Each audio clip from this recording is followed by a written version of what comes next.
नमस्कार मेरे प्यारे विद्यार्थियों। तो सीटेट को लेकर के बच्चों एक खबर आ रही है कि 25 अक्टूबर तक आपका नोटिफिकेशन देखने को मिल सकता है।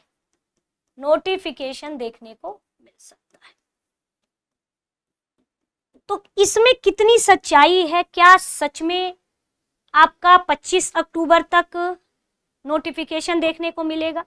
तो सबसे पहले हम जानते हैं कि जो सीटेट है बच्चों, ये 6 मंथ, यानी कि हमें एक जुलाई वाली सर्किल और एक दिसंबर वाला, ये दो हमें सीटेट देखने को मिलता है हर साल।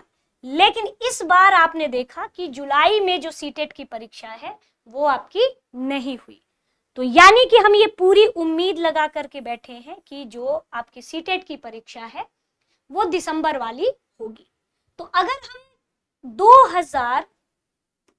अगर इसी में हम 2024 की बात करें, तो सीटेट 2024 की बात करें, है ना, दिसंबर वाले सर्किल की, है ना, तो इसमें जो नोटिफिकेशन आया था बच्चों, ये नोटिफिकेशन सितंबर में ही देखने को मिला था। यानी कि ये नोटिफिकेशन सितंबर से अक्टूबर, यानी कि पूरा, अगर हम इसमें डेट पर जाएं तो लगभग वही 17 सितंबर से आपको देखने को 16 अक्टूबर के बीच में ये नोटिफिकेशन का ये पूरा फॉर्म भरा गया था, जिसमें जो एग्जाम डेट दी गई थी, है ना, एग्जाम डेट जो दी गई थी, तो वो आपकी दी गई थी, दो डेट थी बच्चों। एक तो था आपका 15 दिसंबर और एक 14 दिसंबर, है ना। तो 15, एक 14 दिसंबर और ये 15 दिसंबर में ये दो डेट दी गई थी। ठीक है, पिछली बार 15 दिसंबर और 14 दिसंबर की डेट, है ना, दो डेट दी गई थी। अब ये यानी कि पेपर जो पिछली साल वाला था वो तो आपका एकदम दिसंबर में कंडक्ट करा करके ये चीज खत्म कर दी गई थी। लेकिन इस बार तो आपने देखा कि अब जुलाई वाला हुआ नहीं, तो ये पूरी उम्मीद है कि भाई दिसंबर वाला हो सकता है। तो यदि दिसंबर में ये पेपर कराने के लिए हमें क्या देना होगा? अक्टूबर में नोटिफिकेशन देना होगा। यदि आपका जो सीबीएसई है, यदि अक्टूबर में नोटिफिकेशन दे देता है, तो इसका मतलब कि जो पेपर है वो आपका जो एग्जाम है वो दिसंबर जनवरी में हमें देखने को मिलेगा, और फरवरी भी हो सकता है, कोई बहुत बड़ी बात नहीं है। क्योंकि अगर अक्टूबर में, जैसे पिछली बार देखा गया, तो सितंबर में ही फॉर्म आ गया था, अक्टूबर तक तो फॉर्म भर के खत्म हो गया था, तो इस वजह से दिसंबर दिया गया। यानी कि इस बार अक्टूबर के लास्ट तक अगर हमें फॉर्म देखने को मिलेगा, तो जाहिर सी बात है कि परीक्षा कब होगी? अब तुरंत जो पेपर है वो कब होगा? तो इसका मतलब कि हम जनवरी और फरवरी देख सकते हैं कि पेपर जनवरी और फरवरी में जाएगा, या तो जनवरी लास्ट तक या फरवरी में देखने को मिलेगा। क्योंकि जितना देर जो है नोटिफिकेशन आने में होगा, उतनी देर आपकी परीक्षा की तिथि होगी। तो ये ना जो वायरल हो रहा है, तो ये तो सबको पता है कि अगर दिसंबर में पेपर करवाना है, तब तो दिसंबर जनवरी में पेपर कराना है, तो ये पूरी है कि अक्टूबर में फॉर्म आ जाना चाहिए।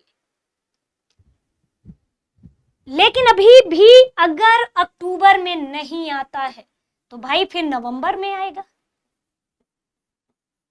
नवंबर में नोटिफिकेशन देखने को मिलेगा। और अगर नोटिफिकेशन नवंबर में देखने को मिलेगा, तो जो पेपर होगा वो आपका जनवरी और फरवरी, ये ध्यान रखिएगा। और यदि आपका अक्टूबर में ही इधर नोटिफिकेशन आ जाता है, यदि अक्टूबर में नोटिफिकेशन आ जाता है, तो दिसंबर और जनवरी में पेपर हमें देखने को मिलेगा। तो इसलिए कयास लगाया जा रहा है बच्चों, ऐसा कोई नोटिस नहीं आई है। तो ये जो इस समय वायरल हो रहा है कि 25 अक्टूबर को नोटिफिकेशन आ जाएगा, तो ऐसी कोई नोटिस नहीं आई है। बस एक ट्विटर हैंडल पर, है ना, ये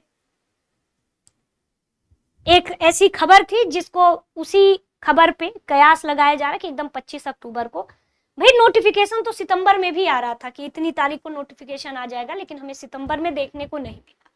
तो ये एक तरह से कयास लगाया जा रहा है कि स्वाभाविक सी बात है कि दिसंबर में अगर सीटेट परीक्षा होनी है, अगर कराने की पूरी मंशा रखते हैं तो अक्टूबर में नोटिफिकेशन दे देंगे। यदि दिसंबर में मंशा नहीं रखते हैं, जनवरी फरवरी में मंशा रखते हैं, तो नवंबर के फर्स्ट वीक तक हमें नोटिफिकेशन देखने को मिलेगा। ठीक है, तो ये है कि अगर दिसंबर में मंशा है तो हमें पूरी उम्मीद है कि अक्टूबर तक हमें नोटिफिकेशन देखने को मिल सकता है। तो आप अपनी पढ़ाई जारी रखिए, क्योंकि लगातार बढ़ते समय के साथ जो आपका सीटेट में क्वालिफाई करने की जो प्रतिशत है बच्चों की, वो धीरे धीरे कम हो रही है, क्योंकि बच्चे वही परंपरागत रूप से रट के पढ़ रहे हैं। और जो क्वेश्चंस मैंने पूरा पैटर्न देखा, चाहे वो एसएसटी का हो चाहे ईवीएस का हो, कहीं बाहर से नहीं पूछता है, बस उनके पूछने का तरीका बदल गया है, आपके एनसीईआरटी से ही होता है। यानी जैसे अगर आपको एसएसटी तैयार करना है पेपर लेवल 2 के लिए, तो बच्चों ये जो एसएसटी है वो पूरी तरह से एनसीईआरटी बेस्ड है।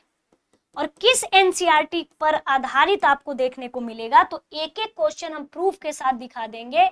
अगर आप 6 से 8th तक एनसीईआरटी पढ़े हो तो आप कम से कम 80% क्वेश्चंस आपको इसी 6 से लेकर के 8 के एनसीईआरटी से ही, एसएसटी की बुक से, है ना, किससे, एसएसटी की बुक। और एसएसटी की बुक में वही आप भी जानते हो, एसएसटी मतलब इसी से आपका जियो का ज्योग्राफी, इसी से आपका हिस्ट्री, और इसी से आपका इको, और इसी से आपका पॉलिटिकल यानी सिविक्स, कुल मिला के सिविक्स। तो ये चारों सब्जेक्ट आप 6 से 8 तक की अगर आप एनसीईआरटी पढ़ लेते हो अच्छे से, तो बाहर आपको कुछ करना ही नहीं है। 80% लाइन बाय लाइन क्वेश्चन, सीधे किताबों के स्टेटमेंट से क्वेश्चंस आते हैं।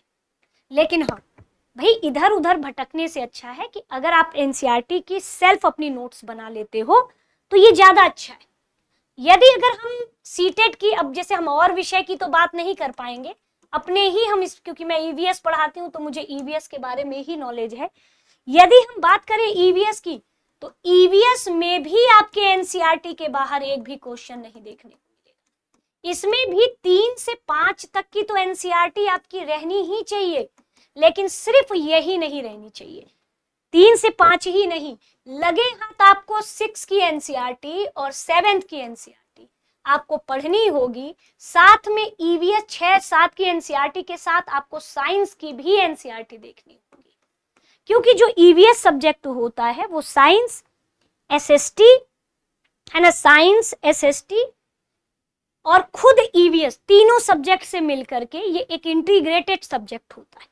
तो इस वजह से बच्चों, साइंस के भी कुछ टॉपिक जैसे कि फूड, प्रोटीन, विटामिन, कार्बोहाइड्रेट, यहाँ से तैयार हो जाता है।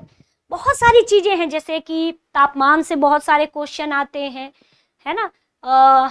तो इसी वजह से साइंस के सारे टॉपिक नहीं, कुछ ही ऐसे टॉपिक साइंस के होते हैं जिससे कि क्वेश्चंस आने की पूरी संभावना होती है।